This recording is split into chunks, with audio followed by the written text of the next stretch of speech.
dare you make fun of PewDiePie? He played Happy Wheels for you guys. He played Amnesia for you guys. And all you blogs, all you care about is him making you money and getting you clicks. Leave PewDiePie alone. Leave him alone. So hot in here.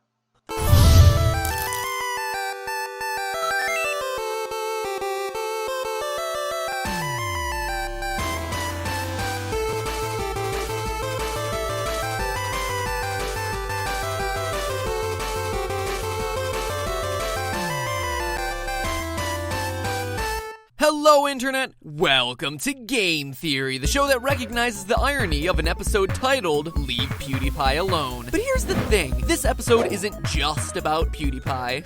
He's probably breathing a sigh of relief for that one. I'm sorry if it seems like I harass you all the time, Felix, but really, you're just a symbolic figurehead for greater industry trends. Well, that, and you have a winning smile. No, the issue we're addressing today is the dangerous game of media bias. A few months ago, I did an episode called Gamers, You're Getting Played, which documented a trend throughout history of game developers purposely making their games controversial for marketing value. They knew that fans would rise up to defend gaming's right to exist or argue about a game's merits, and in the process, the publishers were able to score cheap and effective marketing at our expense. We were used as puppets, pawns. But that episode only covered half the story, because there's another group here with tremendous power to affect public opinion in these situations, the media. And they're often in the middle of the action, stoking the flame wars. Now, while you may think it's just an attempt to get those sweet, sweet page views, you're right. But again, that's only half the story. The other half is kinda shocking. Take, for instance, 3 recent videos from the Jimmy Kimmel Show and YouTube channel where, inspired by the release of the YouTube gaming app, he openly insults people who enjoy watching other people play games, calling us a bunch of 12-year-olds and basement dwellers. Even God himself weighs in, calling us a race of idiots. Roll the clips.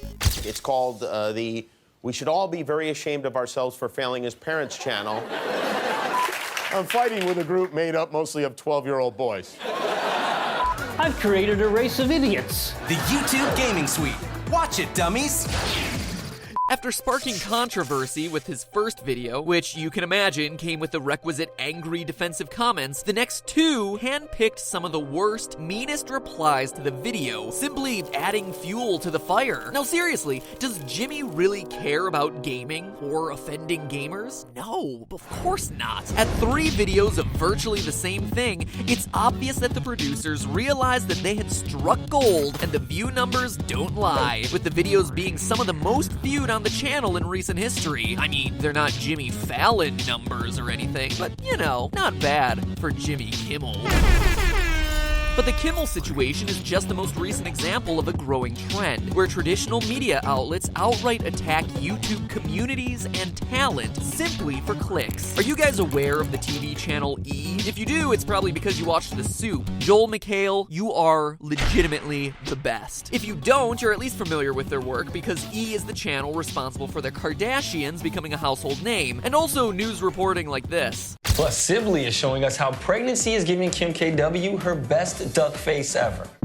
Anyway, their online review of the Teen Choice Awards, 18 moments from the 2015 Teen Choice Awards that made us feel super old, sparked all sorts of hatred with comments like, number 8, who is this? Number 9, we've never seen this person in our lives. And number 10, is this guy her Uber driver? But worst of all was number 6, where Pewds, Joey Graceffa, and others are just written off with a line. Are those even real people? Now, if you're asking yourself what the big deal is here, replace those names and faces with some traditional movie stars like Jennifer Lawrence or Robert Pattinson. Would that level of ignorance, lack of research, and outright dismissal ever fly if it was them in those pictures? Of course not. And that's even with Robert being the butt end of all sparkly vampire jokes. Now, whether this article was meant to be inflammatory or was just a dumb move, it incited a lot of hate, got a lot of press, and prompted copycats. Like a recent New York Post article entitled, "These idiots are making a fortune producing the dumbest stuff on the internet," which then goes to tear apart the videos of Tyler Oakley, Grace Helbig, and Hannah Hart. Clickbaiting 101. Hey, these people are popular. Let's bash them and then get all the views as the fans come in to defend them.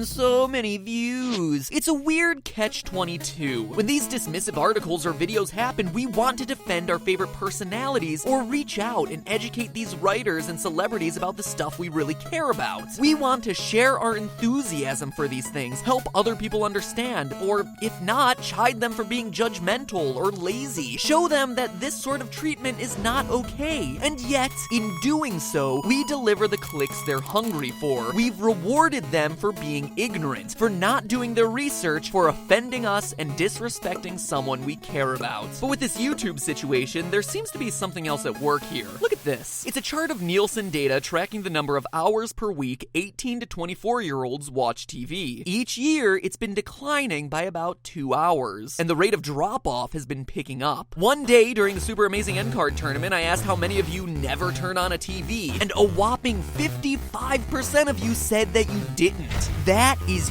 huge. Now, I'm no finance guy, but looking at the stocks of traditional media companies, Time Warner is down, Viacom is down, 21st Century Fox is down, Comcast is down. Even the unshakable Disney and ESPN are feeling the threat of people cutting the cable cord. So they have reason to be scared, but they're not going down without a fight. And posts like the Kimmel videos or New York Post article aren't just plays to get clicks. It seems like they may also be attempts to discredit a new generation of entertainers that threaten to make the old guard obsolete by belittling them or trash-talking them. Take another look back at those earlier examples. E's writer poo-pooing the outfits of digital stars when someone like Miley Cyrus or Lil' Kim gets an "aw, musicians be cray-cray" pass. Then going on to question the names of prominent digital celebrities without even bothering to Google their names? Or a late-night host in his show openly inviting a comment war with YouTube's biggest subset, expecting the audience to laugh along blindly at all the mean-spirited comments from the stupid gamers. But the bias even exists in subtler ways, hidden in articles that should be about celebrating the stars. Look at the cover of July's Variety magazine, where the top story is listing off the world's top digital influencers. People like Rosanna Pansino, Michael Stevens, Dude Perfect, Ryan Higa, Joey Graceffa, and of course, PewDiePie. And look, you have Felix on the cover, but he's X'd out in spray paint with a foam finger on his finger, promoting his #1 status. It's a weird image. You could write this off as just an artistic choice, some eccentric photographer doing something goofy for a magazine cover, except look at every other one of Variety's covers. Artistically shot faces, plain, simple, beautiful. And then you have Felix, crossed out, dismissed. Think I'm reading too much into this? Well, let me present you with some more evidence and get you to think again. The first time Pewds was mentioned in Variety, the same magazine, was back in September 2013. They called him, quote, a gibberish spouting clown that was bringing Western civilization to a screeching halt. In the article, they call him, and by extension all growing digital stars, dolts, saying that his success and YouTube's success in general threatens to bring about an increasing supply of dumbed down content. And this article wasn't written by some freelance writer. Oh no. It was written by Variety's then and still co-editor-in-chief Andrew Wallenstein. Wallenstein? I don't know. I didn't have time to look up your name. See, it's offensive, right? This is a guy who, you can bet, is having to approve the articles that go into the magazine, and especially the cover photo. So as long as the dolt can sell me magazines, it's okay for me to put him on the cover. But don't worry, I'm still gonna make sure that he's shot in an entirely different way from every other celebrity who's ever appeared in this magazine. Let's see you X out Johnny Depp or George Clooney and see how they like it. Need more evidence? Let's go back to the Teen Choice Awards, where Felix was nominated for Best Male Web Star. And then this happened. Felix, something, something, something. You know what? Be here if you want to hear the rest of your name.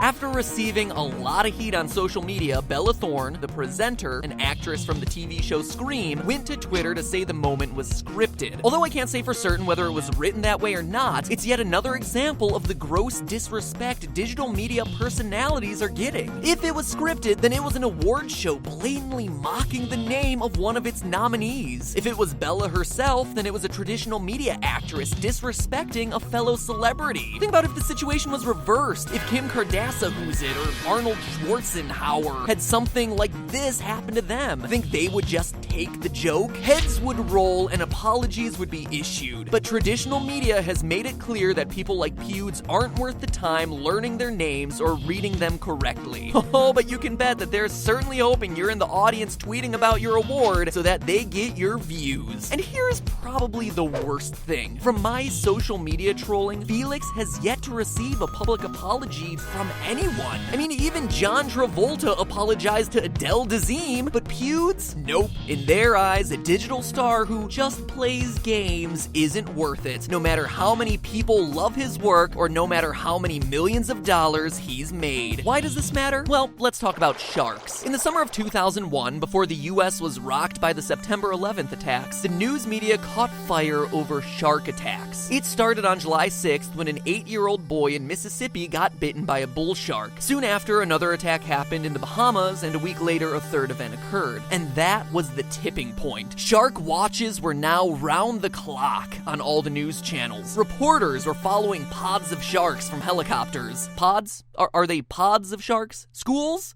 Let me look this up. Shiver? A shiver of sharks. Wow, never would have guessed that one. Shivers of sharks were causing shivers across the country. Ooh, that was bad. Never before had people cared so much about cartilaginous fish outside of the Discovery Channel. As Time magazine called it, on their cover story, it was the summer of the shark. It was the second coming of Jaws. Vacations were being canceled. Beaches were losing Speedo-wearing old people. And yet, for all the media hype, the actual number of shark attacks was down from the year before, from 89 to 75, and from 11 fatalities to 4. It was actually a completely average year, and when it came to deaths from shark attacks, it was the second lowest number we would see in the entirety of the 2000s. Here's a fun fact. In 1996, 43,000 Americans were injured from toilets. How? I can only imagine aggressive flushing. But sharks, they only injured 13. You didn't see the old porcelain throne making the cover of Time magazine, Summer of the Shark, Winter of the Commode. But everyone thought that the shark issue was an epidemic. The point here is this. What the media chooses to focus on oftentimes becomes the facts, regardless of what the actual facts are. You know, this whole YouTube situation reminds me of a man named Howard Dean. If you were alive back in 2004, you probably know Dean for one thing, the Dean Scream. So what, I hear you asking? Nothing remarkable here, right? Well, Howard Dean was running a presidential campaign for the Democratic Party back then, and gave a particularly excited speech in the aftermath of the Iowa caucus, ending it with that famous, "Yeah!" What should have been a completely unremarkable moment at the end of a rallying speech became something that the media latched onto. Suddenly, the Dean Scream was the butt of jokes for weeks, from late-night talk shows to news reports. That moment, replayed over and over, turned Dean from a legitimate candidate for president into a recurring punchline until he just kind of faded away. The generally held belief is that this moment and the subsequent media coverage killed his bid for the White House. People no longer took him seriously. The same thing is happening right now with YouTube and YouTube communities like gamers. The way media is covering the success of PewDiePie and other digital stars, or the enormous growth of gamers on YouTube and Twitch, seems like just another example of this. Media making a joke out of something they just don't understand and want to go away. By discrediting it, Xing it out, playing ignorant like the Kimmel videos or Variety article, they're trying to ensure that the mainstream think of gaming and YouTube as niche, weird, stupid. They want the public to adopt their opinions, writing these things off prematurely without ever taking the time to learn about it themselves, just like the Summer of the Shark. And if they're successful in doing so, they stay relevant for just a bit longer. It's funny, the major complaint leveled at PewDiePie, Hannah Hart, Tyler Oakley, Grace Helbig, and YouTube in general is that we're dumbing down entertainment in a shameless attempt to get clicks. But that's coming from people who write uneducated articles about those exact names to shamelessly court controversy controversy, to sell more magazines or get more views. To quote E's manager of social media, who responded not with an apology at offending any of the web celebs mentioned in their articles and posts, but rather with the statement, "Give us all the clicks." So I ask, who is really holding entertainment back? Now, not to be the guy who cites Gandhi, but I honestly think that this quote from him sums up the situation. First they ignore you,